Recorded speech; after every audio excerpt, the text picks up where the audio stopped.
ರೆಕ್ಕೆ ಇಲ್ಲ ಪುಕ್ಕ ಇಲ್ಲ ಎಲ್ಲೆಂದರಲ್ಲಿ ಹಾಡುತ್ತೆ ಎಂದ. Oh my god! ತುಂಬಾ ಸರಳವಾದ ಪ್ರಶ್ನೆ, ಯೋಚಿಸಿ ಉತ್ತರಿಸಿ. ಸರಿಯಾದ ಉತ್ತರ ನಮ್ಮ ಮನಸ್ಸು ರೀ. ನಮ್ಮ ಮನಸ್ಸು ಎಲ್ಲಿ ಬೇಕಾದ್ರೆ ಹಾರಾಡುತ್ತೆ, ಹಾಗಾಗಿ ಸರಿಯಾದ ಉತ್ತರ ಮನಸ್ಸು. ಇವಾಗ ಮುಂದಿನ ಪ್ರಶ್ನೆ ನೋಡೋಣ. ಪ್ರತಿ ಸಲವೂ ಕೆಲಸ ಮಾಡುವಾಗ ಅಳುವ ವಸ್ತು ಯಾವುದು? ಈ ಪ್ರಶ್ನೆ ಅಂತೂ ತುಂಬ ಸರಳವಾಗಿದೆ. ಸ್ವಲ್ಪ ಯೋಚನೆ ಮಾಡಿದರೆ ನಿಮಗೆ ಉತ್ತರ ಬರುತ್ತದೆ. ಇದನ್ನೆಲ್ಲರೂ ಮನೆಯಲ್ಲಿ ಯೂಸ್ ಮಾಡ್ತಾರೆ.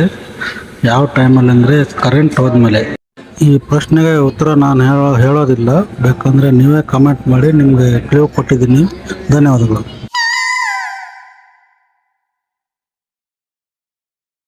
ಇವಾಗ ಮುಂದಿನ ಪ್ರಶ್ನೆ ನೋಡೋಣ. ನೀರಲ್ಲಿ ಬಿದ್ದರೂ ಒದ್ದೆಯಾಗದ ವಸ್ತು ಯಾವುದು? ತುಂಬ ಟ್ರಿಕ್ಕಿ ಕ್ವಶನ್ ಇದು.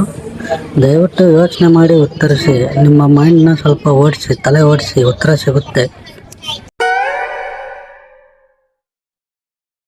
ಇದಕ್ಕೆ ಸರಿಯಾದ ಉತ್ತರ ನಮ್ಮ ನೆರಳು.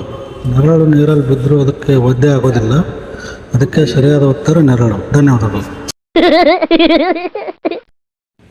ಇವಾಗ ಮುಂದಿನ ಪ್ರಶ್ನೆ ನೋಡೋಣ. ಮಲಗಿದ್ದಾಗಲೂ ಬರುತ್ತದೆ, ಎದ್ದಾಗಲೂ ಬರುತ್ತದೆ, ಏನದು? ಮಲಗಿದ್ದಾಗಲೂ ಬರುತ್ತದೆ, ಎದ್ದಾಗಲೂ ಬರುತ್ತದೆ, ಏನದು? ಸರಿಯಾದ ಉತ್ತರ ದಯವಿಟ್ಟು ಕಮೆಂಟ್ ಮಾಡಿ. ಈ ಪ್ರಶ್ನೆಗೆ ನಾನು ಉತ್ತರ ಹೇಳಲ್ಲ, ನೀವೇ ಕಮೆಂಟ್ ಮಾಡಬೇಕು. ಧನ್ಯವಾದಗಳು. ಹೆಚ್ಚಿನ ವಿಡಿಯೋಗಳಿಗೆ ನಮ್ಮ ಚಾನಲನ್ನು ಸಬ್ಸ್ಕ್ರೈಬ್ ಮಾಡಿಕೊಳ್ಳಿ. ಹಾಗೆ ಲೈಕ್ ಮಾಡಿ, ಶೇರ್ ಮಾಡಿ. ಧನ್ಯವಾದಗಳು.